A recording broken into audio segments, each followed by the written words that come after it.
Yeah. Oh, oh my Lord. Don't. Oh my Lord.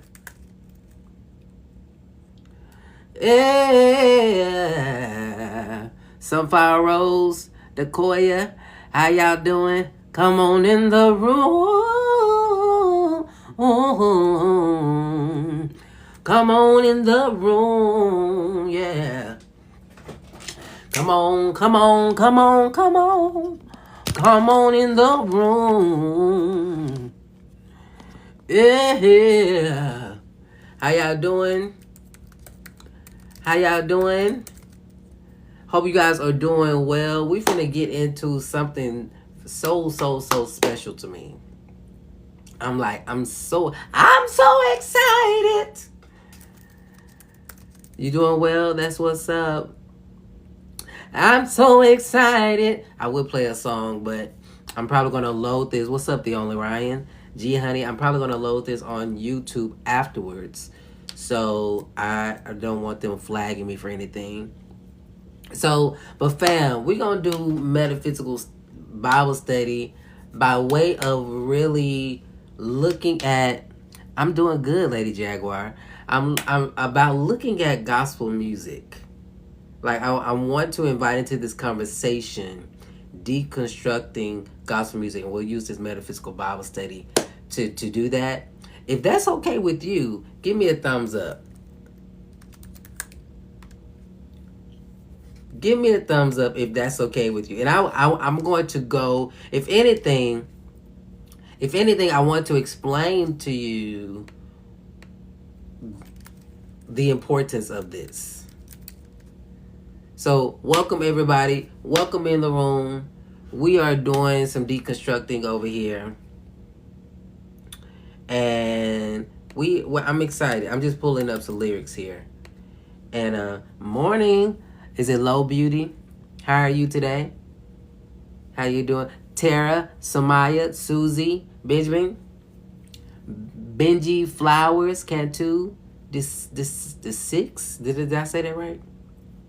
So do me a favor, tap that screen, share this live because this is getting ready to get juicy. Okay? Juicy, edible, whatever is your fancy. All right? So I'm going to pray real quick. Abba, Father, Mother God, come, Holy Spirit, come, Holy Spirit, stay. Have your perfect and holy and divine way. And let it be so, and so it is. Thank you for the share, Decoya. Thank you.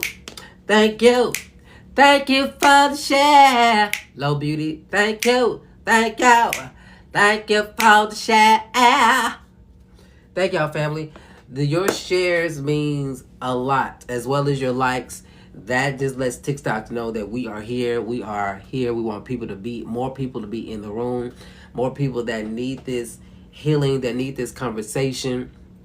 And so let's get into it. Okay, so those that don't know me, my name is Titus Glenn. You're a spiritual deconstruction coach. I was born and raised in the church. When I say born and raised in the church, I mean like growing up, it was Sunday school. It was Wednesday night Bible study. It was choir rehearsal. It was Sunday afternoon service. Like, I grew up in church, but I was a kid that liked going to church. You hear me? I love going to church. I love being at the face of the Lord. I don't know if that was y'all, but that was me.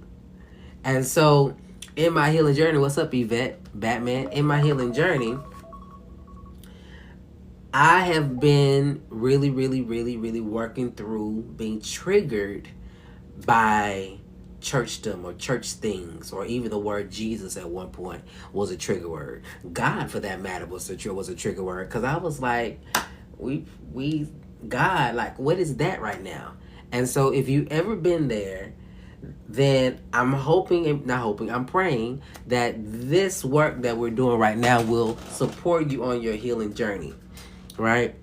Because I know what it's like to be triggered by the name God or the name Jesus when you are coming into an awakening, when you're having all these questions, but you really can't say what you're experiencing out loud because everybody that's around you believe that there is only one way, right? And then when you say something that that is contrary to what you've been taught, then they're giving you side eye, and then now you making them nervous because they feel like they feel like they need to save you so you don't go to hell, and you're like, wait, I don't need to be saving. We're just having a conversation, and so here we are. You find yourself kind of shut down, like, I don't know what to say to these people. I ain't trying to trigger nobody. I'm trying to get my food and go home. Right? I don't need to be cornered, trying to ask what I believe.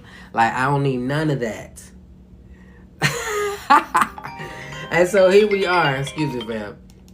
Here we are having this conversation for those that are deconstructing, creating just another safe place. There are several out there that are doing this type of work. I'm just feeling called, not just, I know that I'm called to this work. And so I'm doing my part in creating the space so that people like you and me can have this conversation around deconstructing and getting us to our highest and greatest good. Because what I have understand now is that the way we were taught about faith left us in lack and limitation. Of course there were like upbringings, whether you had the single parent home or maybe you had two parents but it was still toxic. I believe on top of that was the way that we were taught about faith. The way that we were taught about God and an understanding of God left us in this moment as we are evolving into this awakening, to this being. It left us traumatized, for lack of a better word. And so now we are having to go through this process of what does all that mean? What does Jesus mean to me now? What does God mean to me now? And so today we're going to be discussing gospel music. Thank you for the share.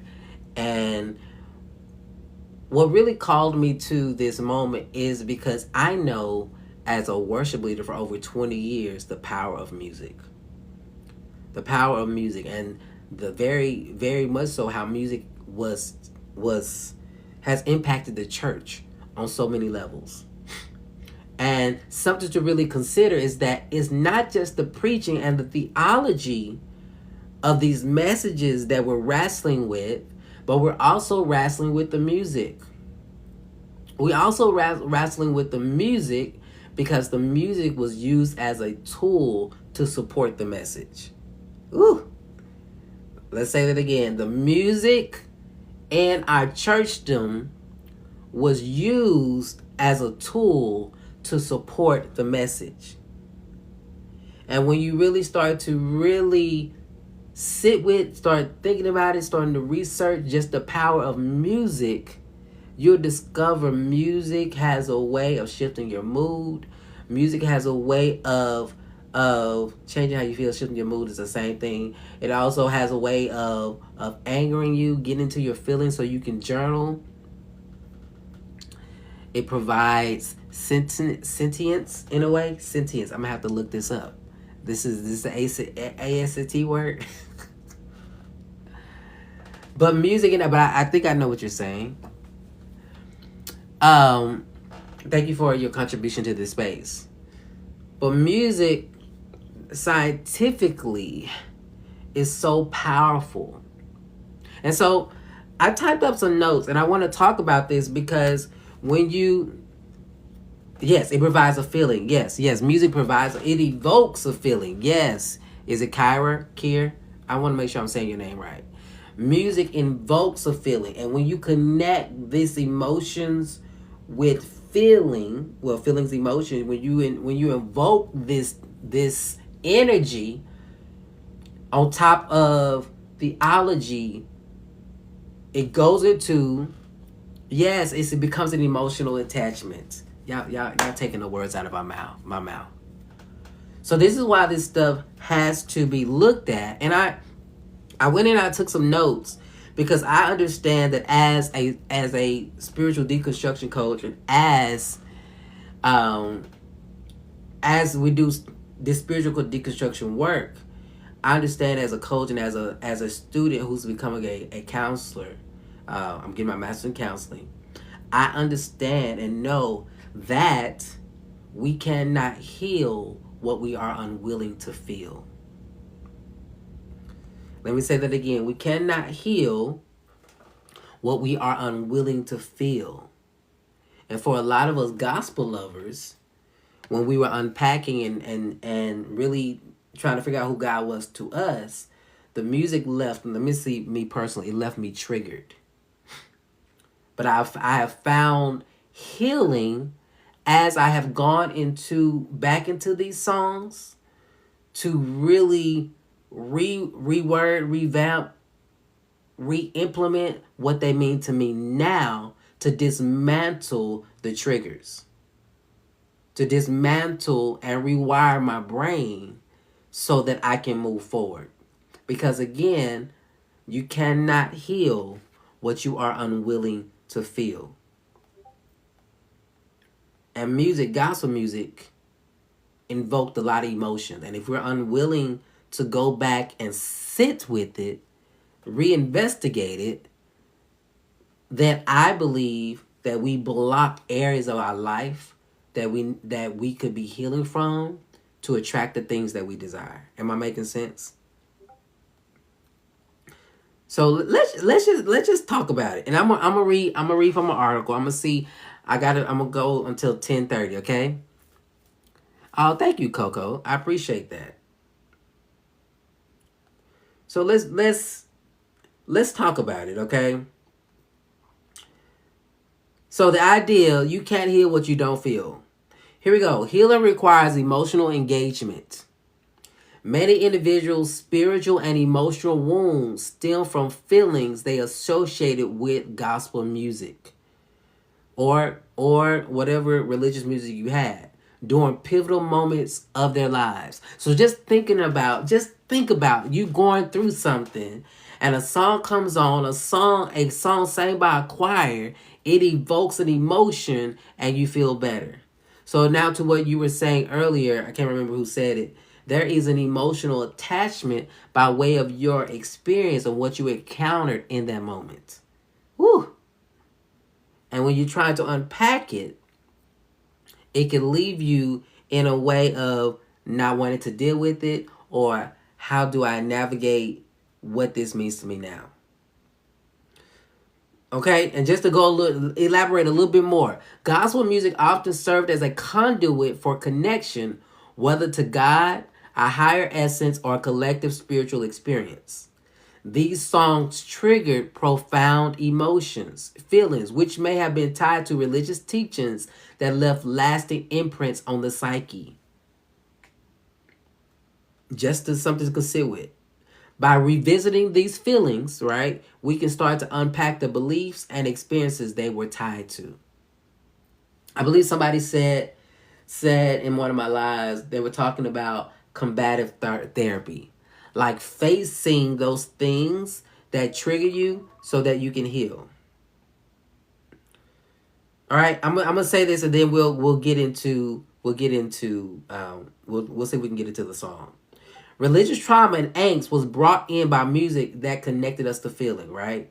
Music is powerful because it bypasses the rational mind and goes straight to the emotions. Gospel music in particular was a vehicle for embedding doctrines, beliefs, and behaviors deeply into our subconscious through its emotional resonance.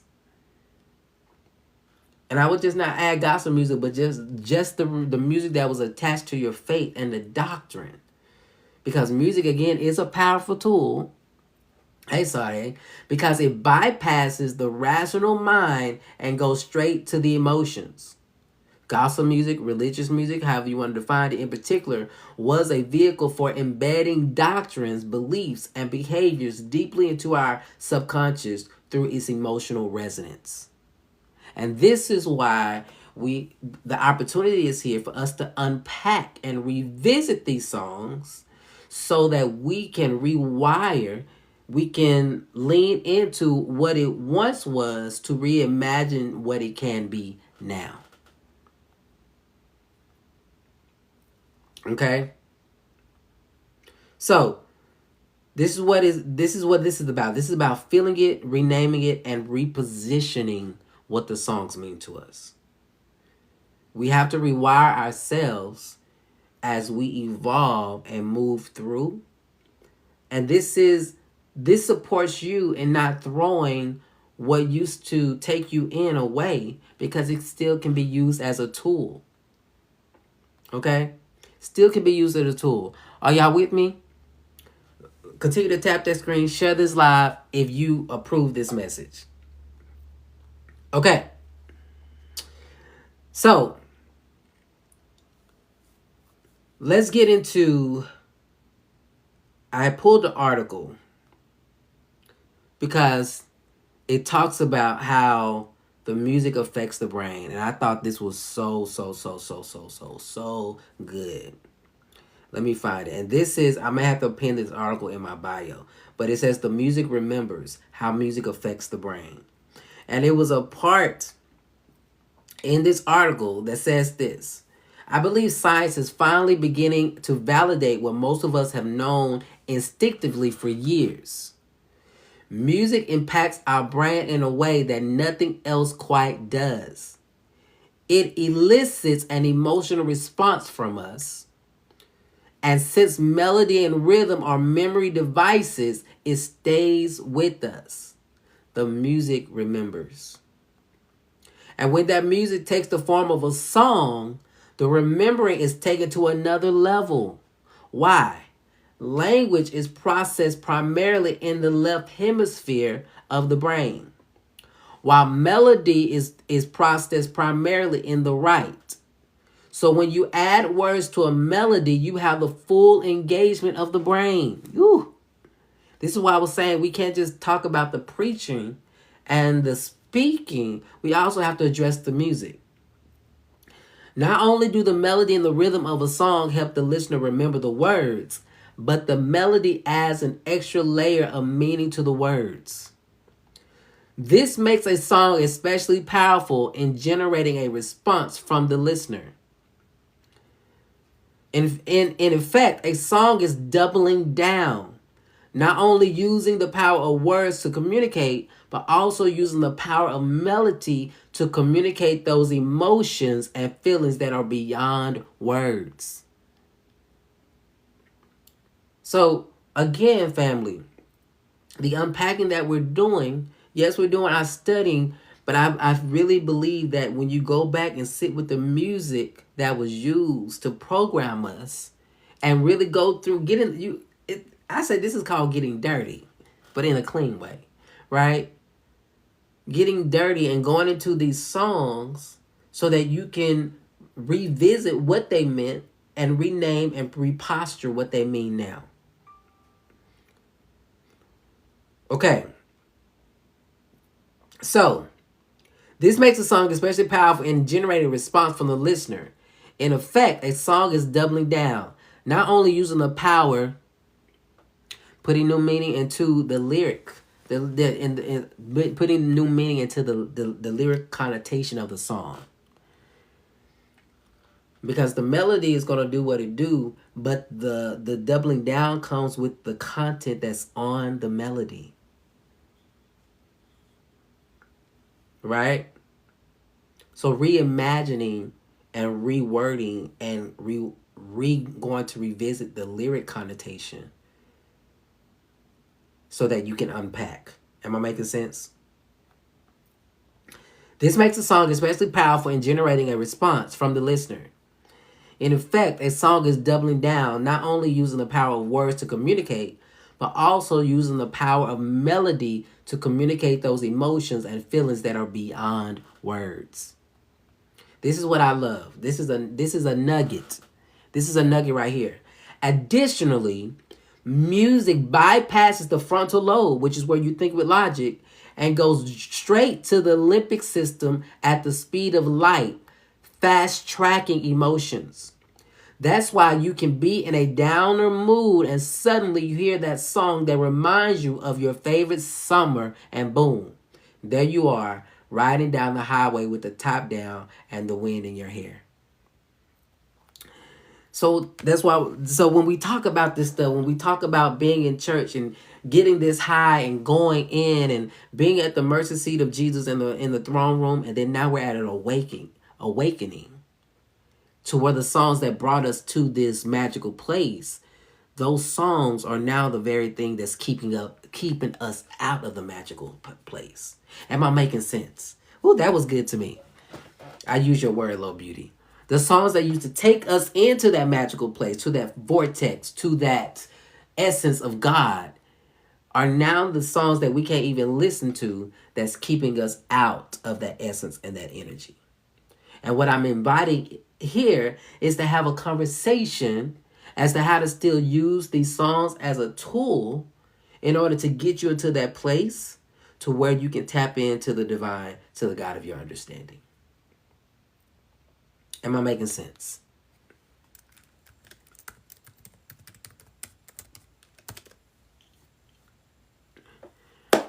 Okay, so y'all, we talked about the power of music. We understand now. Well, if you don't understand, we've invited to the conversation. You're hearing celestial ringing now. That's so dope. We invited to the conversation to take these songs, revisit them, so that we can reposition them, so that we can heal and we can work through. Okay? So the song I wanted to invite in this space, and I will probably talk about this stuff again just to repeat, because repetition is key, right? Just like you play that song over and over and over, just imagining the melody and the lyrics programming over and over in your head. At that point, you don't need the words because the melody is there, and that melody is a reminder of the lyrics. So just think about all the gospel songs that you listen to, that as soon as a tune play is triggering something in you emotionally. And if you're at this spiritual awakening, how that could be putting you at odds with what's true and what's not true. Okay? So let's get into it. Bet, I'm excited. What's up, Mona? So the song I was going to unpack, and y'all can help me unpack it here. The song "Looking for You" by Kirk Franklin. The song that I've been looking for you. It's called "Looking for You" by Kirk Franklin. And this hit me in a good way, because there's an understanding and knowing in this conscious space that there's nothing that we're looking for outside of ourselves. Ooh. There's nothing that we are looking for outside of ourselves. So for me, out the gate, this song to me, we're just looking at the name. For me, and it could be a different meaning for you. This is the beauty about metaphysical Bible study. You get your own meaning. You take it. You can bring it to the conversation. Did we really? So for me, when I'm looking at this song now, "Looking for You," I'm looking for the divinity within myself. Woo! And for those that are coming in the room, we are deconstructing gospel music during this metaphysical Bible study. I've been looking for you. Come on. Is this thought in knowing that there's nothing that we're looking for outside of ourselves. But the struggle can be, when life is happening, how do we go within and dismantle our human feelings? So let's get into the lyrics, all right?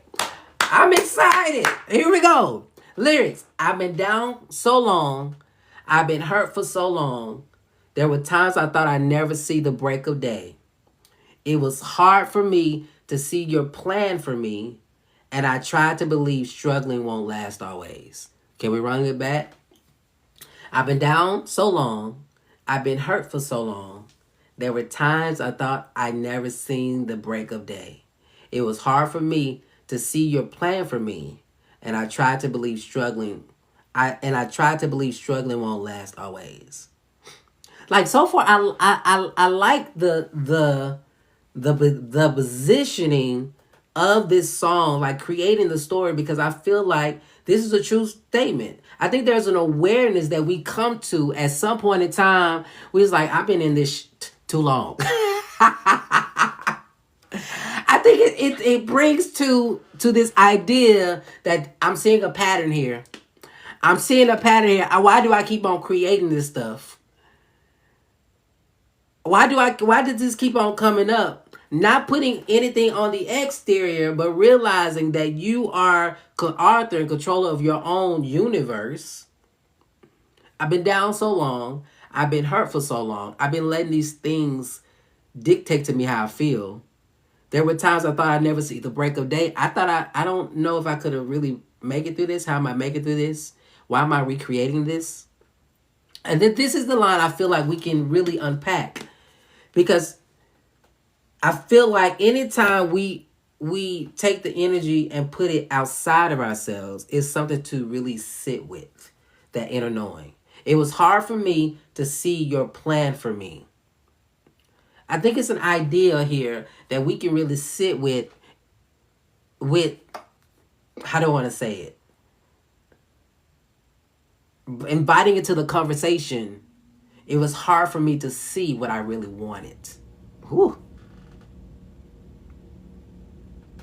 Because really, that's where the fight is. Where you're unclear about what you really want, then things begin to happen or can happen in a way that leaves you confused, leaves you anxious. Are y'all following me, fam? What are y'all thinking? What are y'all saying out there? I think this hard for me is also about us seeing what step we need to take next.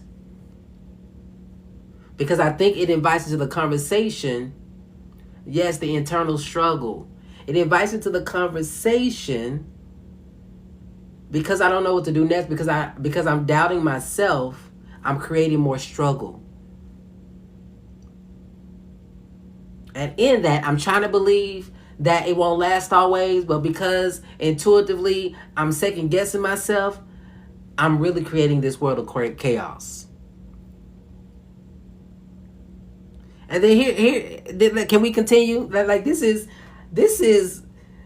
right here. I'm sorry, I'm geeked, because to me, next time this song come on, I think it's a call to look at yourself.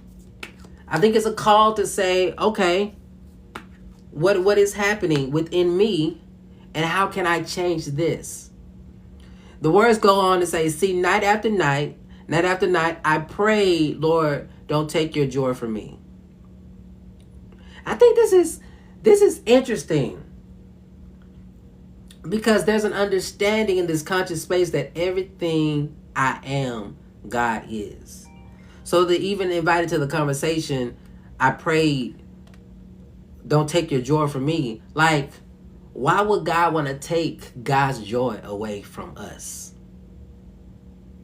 Just something to consider. Could we do, or what situation could be created that God will take God's joy away? I think it's a thought now for me as I'm deconstructing this, is that it's a reminder of myself, Titus, how can you stay positive? And if you believe in the ancestors, give me a sign on how to stay positive. Or if you believe in a higher power, God, help me affirm and see who I can be in this right now moment, or who I get to be in this right now moment. I think it's a call for affirmation versus pleading and asking for help. Come on. That's what it brings. Come on, low beauty. That's what it invites into the conversation. Because that line right there, don't take your joy away from me, it can allude to this idea that we were sinners. And we've been talking about online and really lean into deconstructing that idea that we were shaping in iniquity, or that we were sinners who need saving by grace. Because in that energy, in that vibration, a lot of people are insecure. And so there's a codependency on something outside of themselves versus tapping in to unlock and empower themselves to keep moving. What's up, Cousin Nuke? So when we're unpacking this, I pray, Lord, don't take your joy from me. I think it's a call for affirmation. And that's something, or they feel okay. But that's the thing. I didn't know it was sampled, Michael. I did not know that. Thank you for inviting that to the conversation. So for those who will watch this later, Mike L is saying the song was sampled from Patrice Russian's song, Haven't You Heard, which is more uplifting. Interesting. And I like the fact that you said it's more uplifting, because I feel like gospel often has a tendency to write lyrics in a way that puts people in a stupor. It's almost like it could be this roller coaster of sorts. Like, we got to get you down and then we got to lift you up. It could, absolutely. Or anxiousness. But like you said, Low Beauty, like the don't take your joy away from me puts us in that energy of, I'm a sinner, I need help, I need saving. Versus locking in and say, okay, I see now and I'm aware that I'm not walking and living in my divinity. So Source Creator, here we go. I know that I'm divine. I know that I am enough. However you pray to the God of your understanding. And then it goes, and then late one night, I read your love letter that it's going to get better. And I think this love letter, I think for sure that the love letter is definitely the Bible.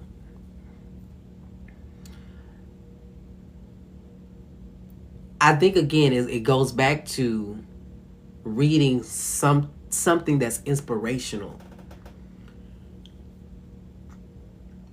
Reading something and getting divine insight that things are changing.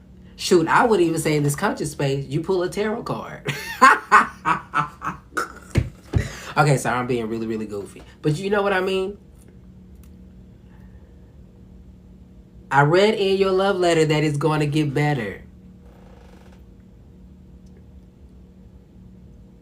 I think that's another way to look at it. Okay, so if you're coming in the room, we are deconstructing gospel music today. Hey, Bree. We are deconstructing gospel music. Primarily today, we are focusing on Looking For You by Kirk Franklin. Or Secret. Come on, I like the way you think. Absolutely. Or Synchronicity in Numbers. You see something and you now have a sign that it's going to get better. So maybe this reading is about seeing or getting a message intuitively that things are about to change.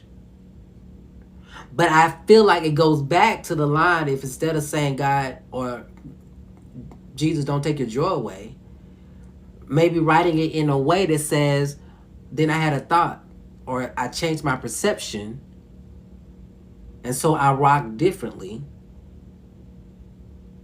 and I'm moving differently now that I have a change in perception.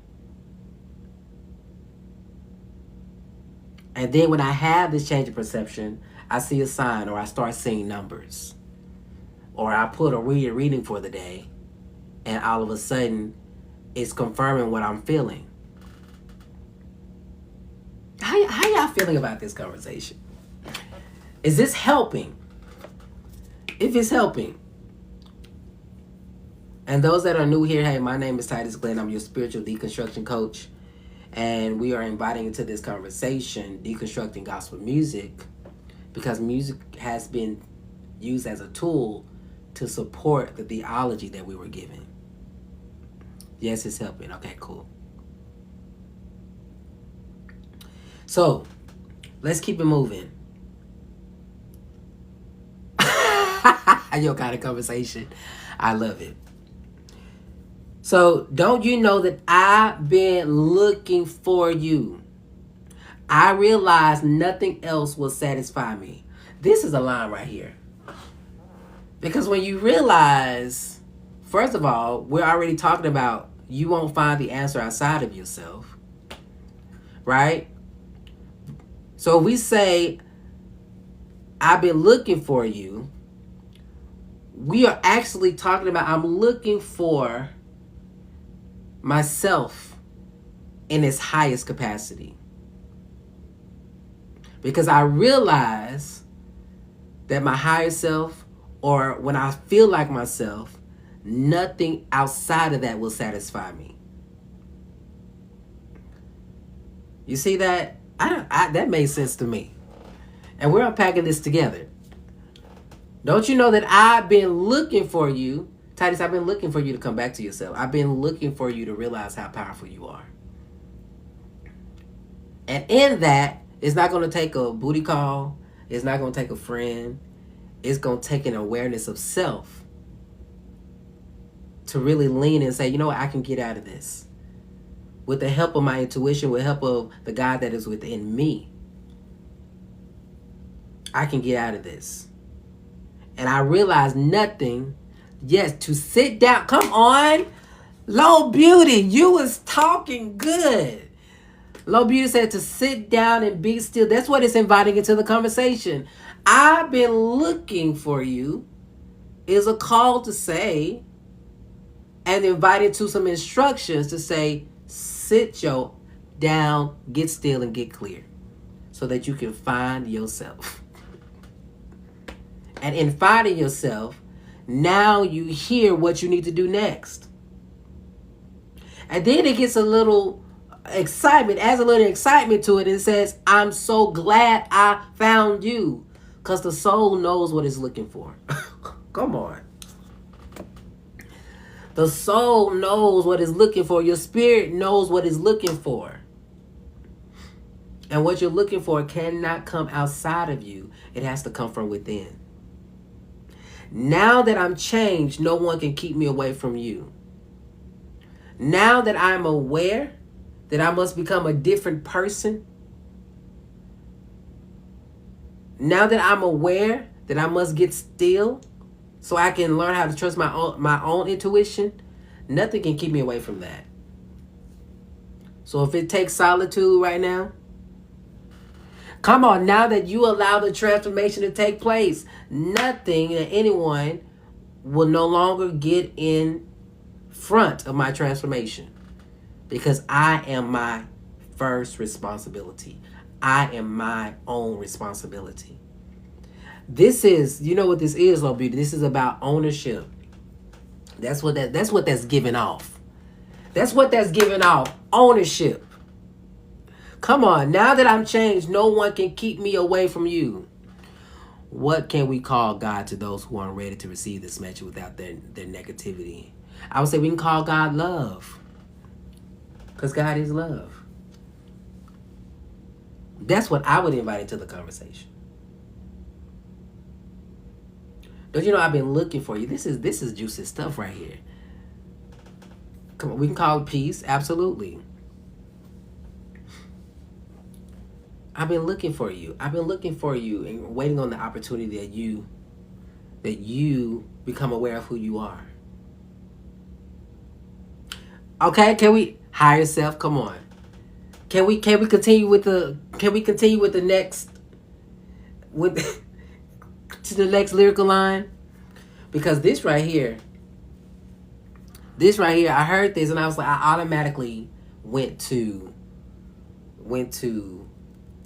I'll tell y'all what I went to, okay? This next line, when my enemies tried to comfort me and they thought that my world was coming to an end. Woo! When my enemies tried to comfort me and they thought my world was coming to an end. Immediately, I went to not enemies, but my inner me. Come on. Because you know your old self trying to take you down.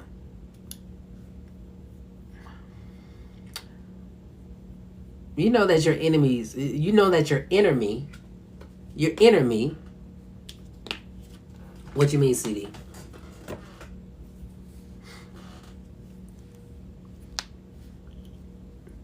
You had a question? Self-sabotage. Absolutely, low beauty. Absolutely. Self-sabotage at its finest. When my enemies tried to comfort me and they thought my world was coming to an end. This self-sabotage could look like... Oh, okay. This self-sabotage could look like negative thinking. It could look like you going back to your old way of being, picking up old habits. When my enemies, your enemy, tried to comfort you, tried to come for your highest and greatest good. Because here's the thing, that enemy, that ego, that person in you that always goes to the negative, that would be the person to bring you to your end. Because if you really want to apply the ancient text to it, it talks about if God is for you, who can be against you? So when we invite into this conversation, enemies is really you against you. And if your enemy is trying to take you down, it's because of your own doing and your inability to come into alignment with what you really want. Man. Come on. Because once you get into alignment, the world is yours. So do you really have enemies? Or is there just really an inner me that you're fighting? The part of you that don't believe that dreams do come true. Or the part of you that's wrestling with healing or forgiving. That'd be the real enemy. The ACIM that I've been inviting into some of these conversations a lot is you can be hurt by nothing but your thoughts. Whew. Let me make sure I said it right. Because that right there, and if you don't know what ACIM is, it's A Course in Miracles. That's the name of the book. Just spiritual nuggets, right? It says, I can be hurt by nothing but my thoughts. Absolutely, CD. Your shadow self doesn't want to accept the you that's evolving. Right? There's a part of you that didn't want to wake up. So it took pain. It took a divorce. It took somebody unaliving themselves. It took something in your life for you to shift. Because without that pain, you would have still remained the same. Man. But your spirit, your soul, the real you, your inner being, was wanting something more. Man. Let's run that back. When my enemies, talking about you against you, comfort me when you are in a conflict, they thought my world would come to an end. Still speaking to self-sabotage.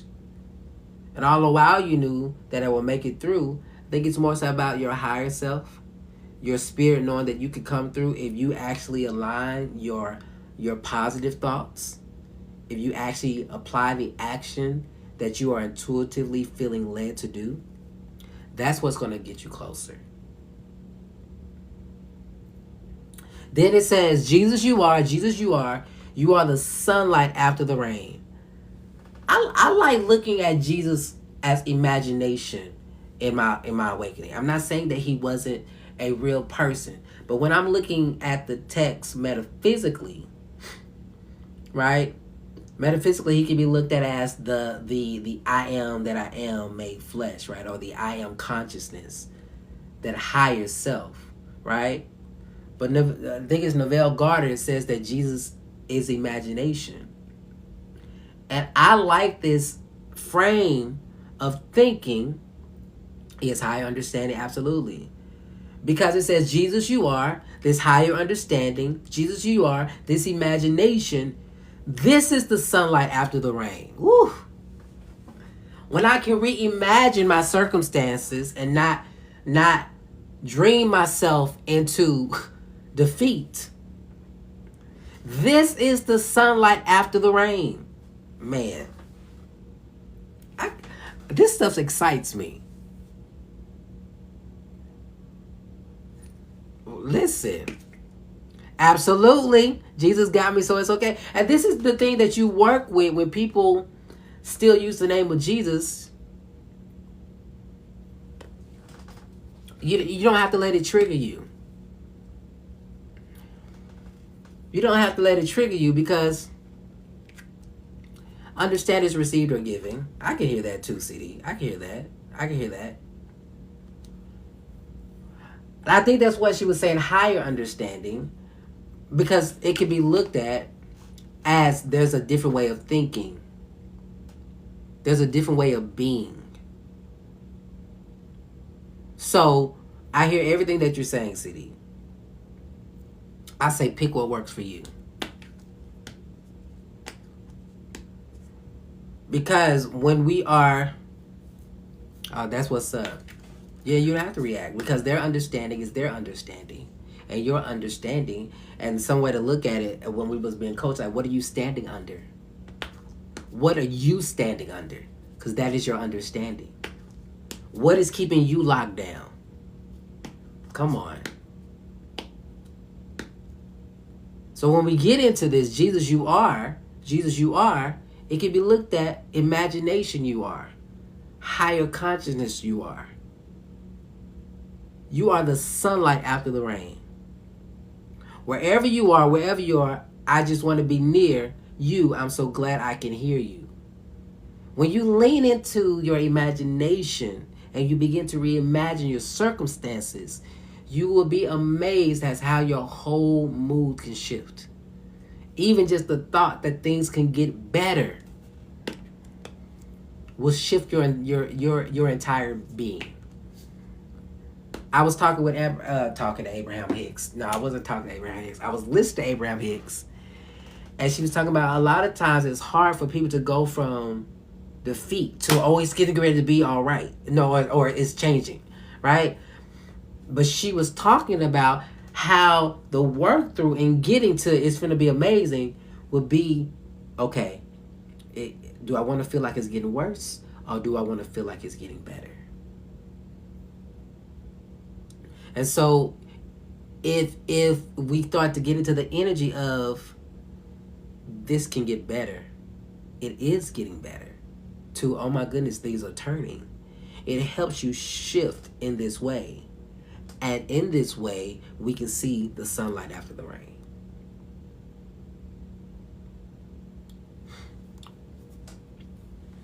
You said being unwanted in this world is what's hard. I hear you. At the same time, I would offer Shiana, did I say that right? Shiana Jasmine. I would offer that it could be looked at so many ways. I think oftentimes the unwanted is wanting to be in spaces that you want them to want you. And I think it's a different way to look at, like Bree is offering, where can I go where I feel wanted? But here's the truth. You feeling wanted is really predicated on you wanting yourself.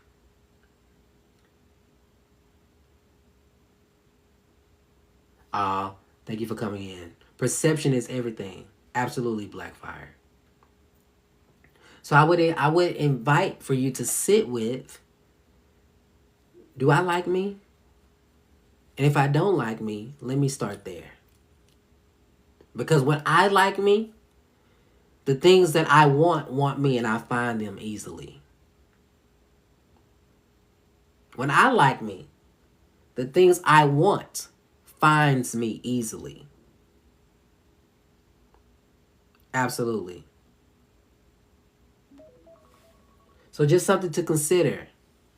And I think this conversation or this feeling of unwantedness is the perception that you want to fit, or your heart or your humanness wants to fit in circles that may not be aligned with who you are. And that's okay. Come on, what was that line? Now that I changed, no one can keep me away from you.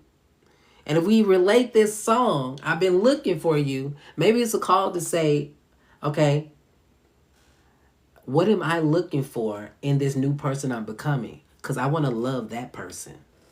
Come on, I can't go back to my old ways. Right? Who is the person I need to become? Let me fall in love with that person. So I don't project and make it others people's responsibility to want me, because they don't have to. Whew. Listen, I think I'm starting to teach to myself, preach to myself. People don't have to want you. Because to force them to want you, you take away their choice, their power to choose.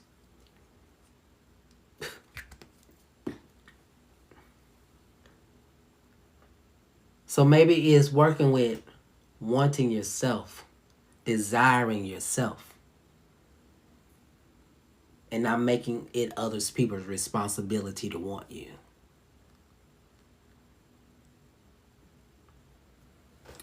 That was good to me. That was like a cold water drink.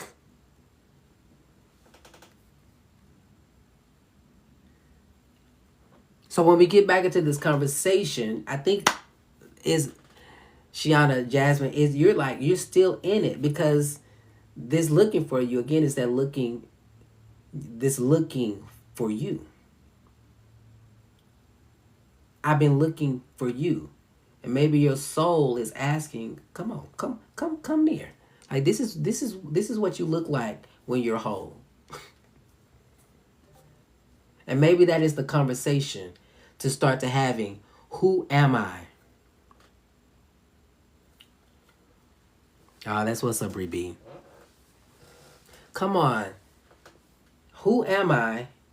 Who do I want to be? And how do I recreate that person? Oh, thank you, Black. I appreciate that. Don't you know that I've been looking for you? From awakening to who am I? Absolutely. And that requires you to go inward. Begin to ask the hard questions. You got to start asking those hard questions. Who am I? What I like? What I don't like? What energies resonate with me? What energies don't resonate with me? Who am I saying yes to when I really want to say no? What commitments have I made that I probably really need to renegotiate because that's not who I want to be anymore? And that is the conversation where you begin to find yourself. Hence the song. Your soul is looking for you. Your soul, your higher self, your spirit man is looking for you to rise up. Rise up and see how divine you are. That's what the song initially is for me. And that's how I unpack it, family. Y'all rock with that? That's how we unpack this stuff. So when it comes on, you can go and into a mood of, man, I remember when I was looking for myself. Come on. Yes, you set the tone for self-accountability by looking within instead of searching outside of yourself. And let me just hit this right here, because this doesn't mean that you can't get help, right? But it gives you voice on how to ask for help when you need it. Come on. Or when you desire it, versus being codependent and looking for handouts. It's a different tone. Because in that, all that, you still have ownership. But again, this is the self-accountability by looking within. Like, what do I need? What do I need right now? Do I need to pull on a friend? Or can I tap in and get it from within? The love is stronger than the hate get up and create. Come on, love has to be stronger. Love is going to always win on all accounts. On all accounts. Yep, yep, yep, yep, yep. This is some good stuff. So, family, this is again why we are deconstructing this type of work because it's needed. And the songs, the way they hit, play with our emotions. Play with our emotions. Now we got to go back and reclaim what the music did in our system to keep us elevated and keep us at a higher vibration and a higher awareness of self. Cool. So, fam, I am your spiritual deconstruction coach. If anything resonated and you feel called to donate, the link is in my bio. What's up, leftover leftover crack? Hilarious. If you need a one-on-one, I do have openings available for me to come on alongside of you on your deconstructive journey. Because understand this, fam, our faith in itself left up with some subconscious blocks that's preventing us from manifesting the life that we want. Just something to consider. The fate that you were given left you with some subconscious blocks that you have to heal. My pleasure. In order to manifest the life that you desire. Right? And this is a way you can, this is some of the tools that you can use using these songs on how to get into the presence. Because when you get into the presence, you're getting into the vortex. But sometimes it's navigating through the bushes to rewire what all this stuff means now. Okay? So I love y'all. Thank y'all so much for tuning in. I am going to post this on YouTube. So if you have not followed me on YouTube, make sure you subscribe. And when I drop it, make sure y'all share. And I'm going to work to do that today. But make sure y'all share. I'm going to I'm thinking about going ahead and just start deconstructing gospel music during our metaphysical Bible study. Hey, Grandma Squirrel. Just to have these tools. So if there are songs that are coming up that you want me to tackle and bring into the conversation, don't be afraid to inbox me, and I'll put it on the list of songs that we already got brewing in the background. All right. Do y'all have any questions for me while I'm here? Any questions? Anything that's on your heart that you want to address while I'm here?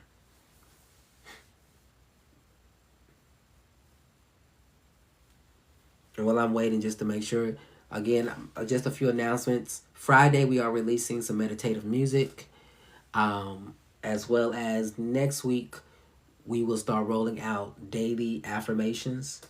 And we have also put together,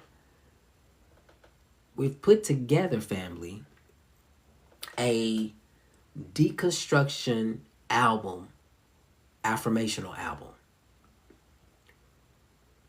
So for those that need tools to assist you in deconstructing, we have curated Deconstructing Religion, Volume 1, Awakening My Truth. And these are affirmations to support you in your own awakening and your own evolution. What led to me doing the deconstruction on my journey? Long story short, my divorce legit was my slap in the face. Like, wake your ass up. Sorry. I crack myself up. It's not a funny thing, but that's just sorry. So forgive me. I was heavy religious, and that divorce had me question everything. And it was happening all at the same time. I've told the story about absolutely, for sure. I was I was going through divorce. I was questioning, am I loved by God? Because I was really wrestling with, am I same gender loving? Is this really real?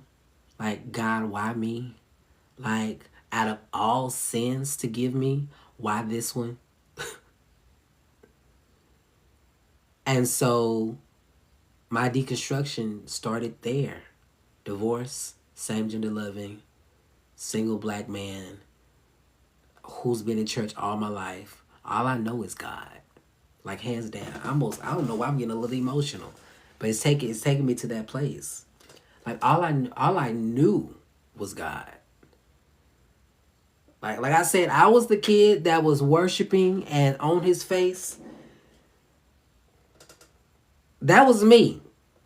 And so to get to this point, to be like, what the is this?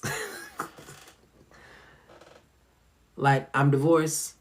Like, all I know is God don't love me because I'm sleeping with other men. And so I'm in conflict now. Because what do I do if I'm not loved by God? What do I do if I can't enter into the presence of God?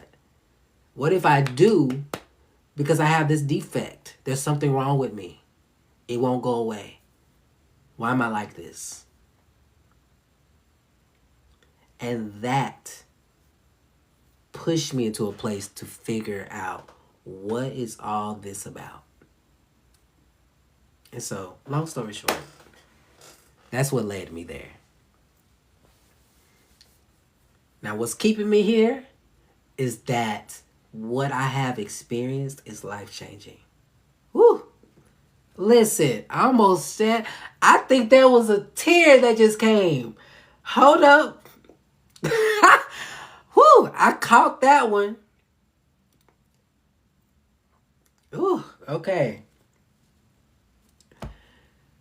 Woo. I'm having a moment. Y'all forgive me. What I have experienced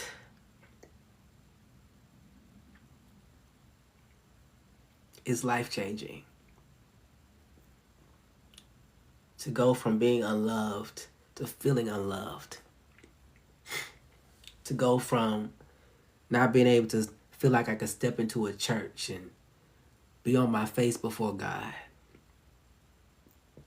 And to know now that I can come in all my femininity. Woo!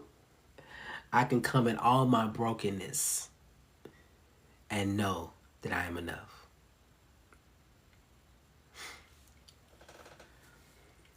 Oh yes, Grandma Squirrel. I was asking God, why this sin of sexuality. That's what I was struggling with. I'm not there now. I'm not there. I'm okay. I'm okay. So if you come back in the room, I'm okay. I just went back down memory lane.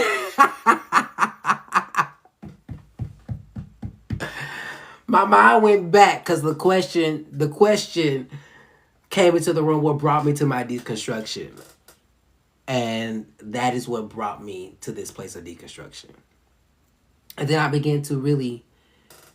really began to investigate my family life, the people around me, the people that was going to church, but their lives were confused, muddled, like despair. It was just so much. And it was like, I've been doing this for how long? And we starting to shout about the same thing. We doing the same thing. It don't make any sense. Oh, thank you for the gift, fam. It don't make any sense. We bucking and shouting every New Year's is God's gonna bring you out. This is gonna be the best year of your life. I just began to look like things ain't changing over here. And this walk has brought me to this place of knowing that I am the author of my own universe. I'm not saying that I'm the God, but that DNA is running through my veins. Listen! God does not make mistakes. Absolutely. Listen, I'm not saying I'm the Almighty, but that DNA is running through my veins. And so that's where we are, family. And this is what brought me to this place of the work that I do, because I see now how hurt people are, how confused people are.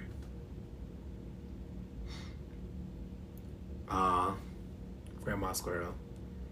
And I'm become compassionate about what I do, because people are in this space between, I want God, but the God that I was taught, I don't know if I want that God, but I remember the feeling of what that God did for me. So how do I have that feeling what God did for me without the dogma and without the I'm going to hell, without that? And so that's become my heart, is to show people that you can have that sense and feeling of God without the you a sinner, that you need to come to the altar every Sunday, that you need to. And that's where I am. So I hope that answered your question. I think that maybe it was too long of an answer.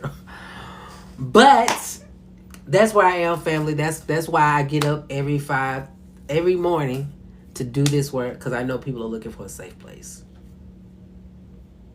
Absolutely. Man imposed rules are not God's rules. And so, but that's it, fam.